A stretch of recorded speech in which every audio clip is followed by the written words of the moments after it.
If you've been looking for remote freelance jobs online lately, there's a very high chance you've seen We Work Remotely.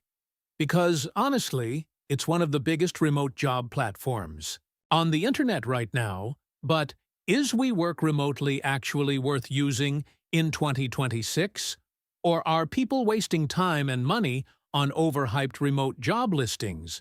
Because, honestly, online opinions about this platform are very mixed right now. So in this video, we're talking about the real truth behind We Work Remotely, the pros, the cons, what real users are saying, and whether this platform is actually worth using before you apply to jobs. First, what is We Work Remotely? We Work Remotely is a remote job board focused mainly on online and freelance-style remote work.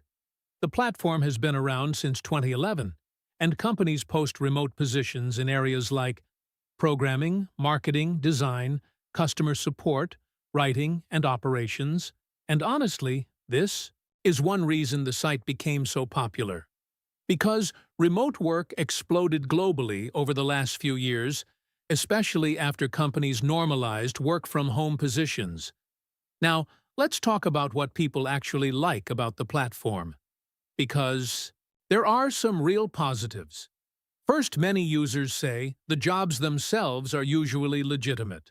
The platform is known for hosting listings from real companies instead of random spam ads, especially in tech-related industries. Now, another thing people like, the website is simple and easy to use. The interface feels much cleaner than many overloaded freelance platforms, and honestly, that makes job searching less stressful, especially for beginners. Now, another important thing, We Work Remotely focuses heavily on remote-first jobs, so users do not need to filter through endless office-based listings constantly.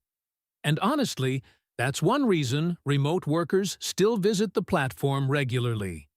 Now let's talk about the biggest complaints. Because, honestly, this is where things become controversial. First, the paid subscription model. A lot of users online complain about confusion related to the paid membership system, especially regarding yearly commitments and billing terms. Some people thought they were signing up for a simple monthly plan, then later realized it involved a longer subscription commitment.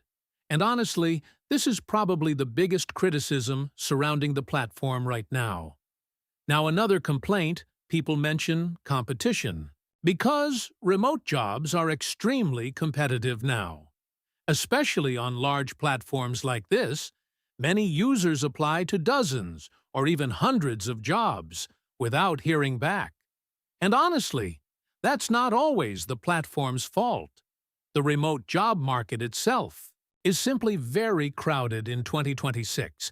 Now, another thing worth mentioning, some users complain certain listings feel outdated or already filled. And honestly, this happens on many job boards, especially popular remote work sites. Now, let's talk about scams. Because this confuses many people online. The actual We Work Remotely platform itself is not considered a scam. But scammers sometimes pretend to represent companies from the platform using WhatsApp, Telegram, or fake recruiter messages. And honestly, this is very important to understand. Real companies usually do not immediately move hiring conversations to random messaging apps, especially before official interviews. Now, another important thing, the platform works much better for experienced professionals, especially in tech marketing software and digital work. Beginners without experience may struggle more because the competition is intense. Now let's be honest for a second. We Work Remotely is probably one of the more legitimate remote job boards online. But honestly, it's not some magical shortcut to instant freelance income either. The platform still requires good applications, real skills, strong resumes, and patience, especially because remote jobs receive massive numbers of applicants now. So, to wrap this up, We Work Remotely can absolutely be useful for finding real remote opportunities, especially for experienced digital workers and freelancers. But honestly, you should be careful with subscription plans, avoid fake recruiters, and understand that competition is extremely high right now. If you use the free features wisely, focus on high-quality applications, and apply consistently, the platform can still be a solid place to search for remote work in 2026.